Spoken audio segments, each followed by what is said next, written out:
So we're the Matthew Holsall Trio, and we're an electronic jazz band that we're sort of influenced by the likes of Portico Quartet, the Cinematic Orchestra, and then sort of more 70s Miles Davis and various other things. So yeah. Yeah, it's pretty much spot on. Yeah. A lot of sub bass, a lot of synths, a lot of beatsy ambient electronic music. We started everything by improvising together, the three of us, and all the tunes that kind of come out of that. So it's pretty free, but it's also quite stripped down. Yeah.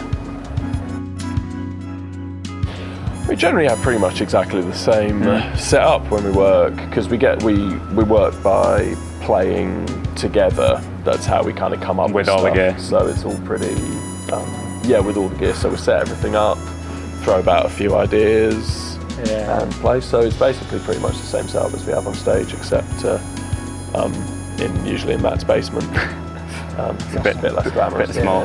Bit small for all the gear we've got. Exactly.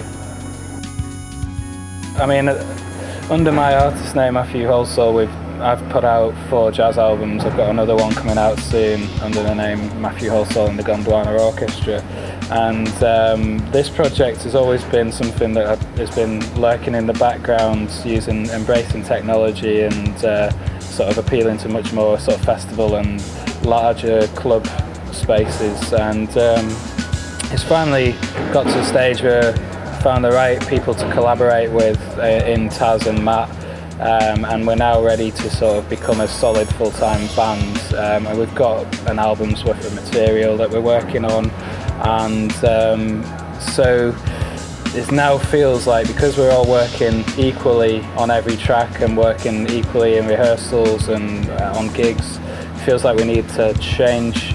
After Dimensions Festival we will have a band name, but for now, just because people know myself as an artist, we're using Matthew Holsall Trio, but it will evolve into a new band name, which will... When we can all agree on one. When we can all agree on one, but If anyone's got any ideas, let us know. Yeah, it's definitely something that we've discussed quite a lot, the whole technology, instrument crossover thing. But I think keeping it fun for us, we want to be playing our instruments, and especially on a live show, I think people like to see sort of instruments being played, and so we're sort of pulling ourselves away from going too much down the technology route.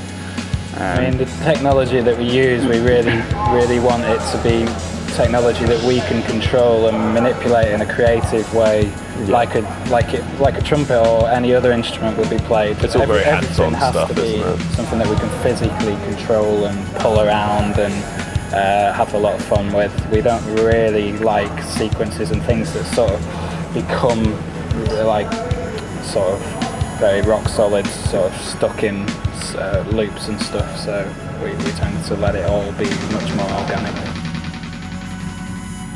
Yeah, we try and avoid laptops at all costs, just because it's just not the sort of right piece of equipment for what we want to do. We want to physically be just using hardware rather than...